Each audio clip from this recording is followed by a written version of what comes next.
What's up, everybody? Welcome back to another edition of Trinity Road Tape. It's Jackson with you here today, and wanted to go back and watch one of my favorite plays from the NC State North Carolina game. I like this play because number one, it works. It's an effective run, which we did not see maybe as much of this year as we would have liked to. But it showcases State's strength in the run game, and it also builds off of a successful play structure that Robert and I used on the previous drive, which we'll talk about in a minute. But you're building plays off of plays, right? You're giving a similar look that the defense is maybe already keyed on, and you're doing something different. And we'd like to see more of that going into next year if Robert is going to be back in Raleigh. So just a quick diagnosis of what we're looking at here. We've got State in a 21 personnel. So we've got two tight ends here and here. We've got one running back with Hollywood in the backfield. Peak is actually your tight end on the left here. So he's gone tackle over. You've got Dante Daniels here as your right tackle, essentially, and Justin Jolie is your true tight end here. And this is the structure earlier. I think it was the last touchdown drive that State had in this game prior to this one, where Daniels just leaks out into the middle of the end zone. Nobody blocks him, and it's an easy touchdown grab. So you're building off of that concept. The defense is going to be recognizing that. I'm sure they just got grilled coming off the field for the last drive.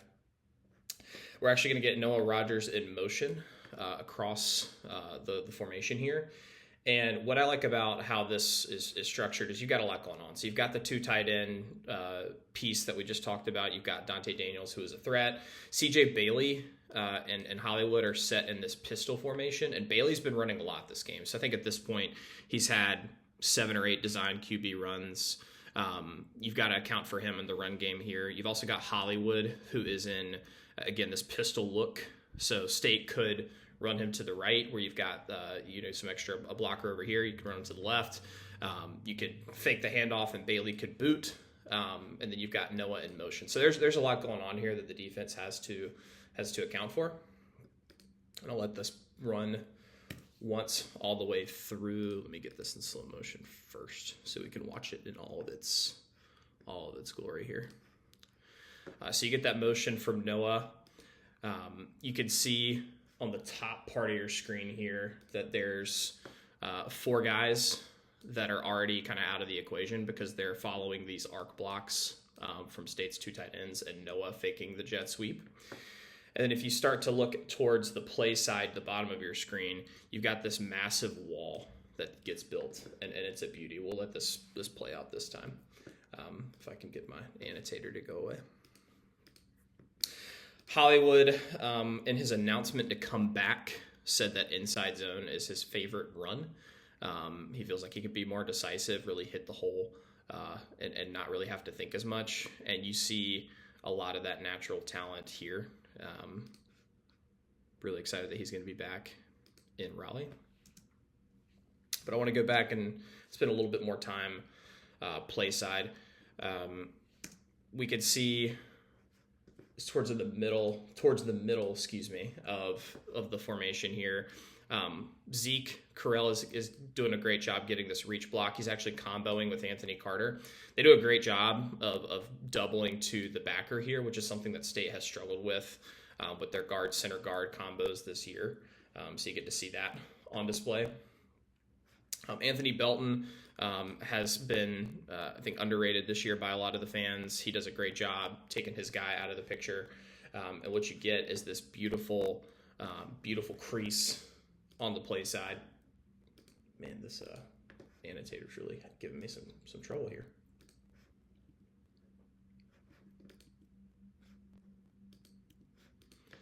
Okay, so play side, you get this beautiful hat on a hat look. Everybody's accounted for in the run game. And what I love about Hollywood's running style, maybe the most, is that he has the patience to diagnose like which of these gaps is going to be the one that I hit. But he doesn't take a long time to then make the move, right? So this is a noticeable gap here. I guess that's the C gap here, or B gap here. But not a ton of room. He's going to hit it, and he's going to shrug off contact, and he's going to make a lot out of this. You can also watch Zeke Correll pancake Josh Harris here, which is a lot of fun. Once I hit play, I got to get a different annotator.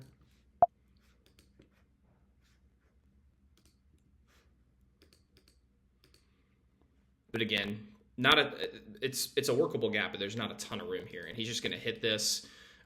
Does he get grabbed by the face mask? No, that's Jersey, so that's clean. But you're going to see Zeke Correll put Josh into the dirt. Hollywood's going to shrug off that contact and keep his feet moving, which is impressive. And then you get a good push from Dakari Collins to free him up into the second level. So I love this live. I didn't think State ran the ball enough this game. But the confluence of elements here with motion, with pistol, with tackle over, Hollywood being an excellent gap scheme runner, State's offensive line putting in work. I mean, Zeke Correll, dude, just like killing Josh Harris here in the middle is so much fun to watch. Yeah, this was a beauty. I think State, at this point, recording today, State does not have Jacarius Peak committed to return. That's a big one to get back. So I look forward to maybe hoping to see that news in the near future. But if State can shore up the offensive line with a couple more additions, they've got some young guys in the wings. Obviously, you've got Hollywood, you've got CJ back, you've got a lot of these wide receivers that we're talking about. If we could get more of this from our play calling, I think State's in a really good spot next year. So thanks for watching today. Thanks for bearing with me with my annotation troubles. Going to have to get that fixed, but looking forward to seeing more of this in Raleigh next year, and thanks for watching.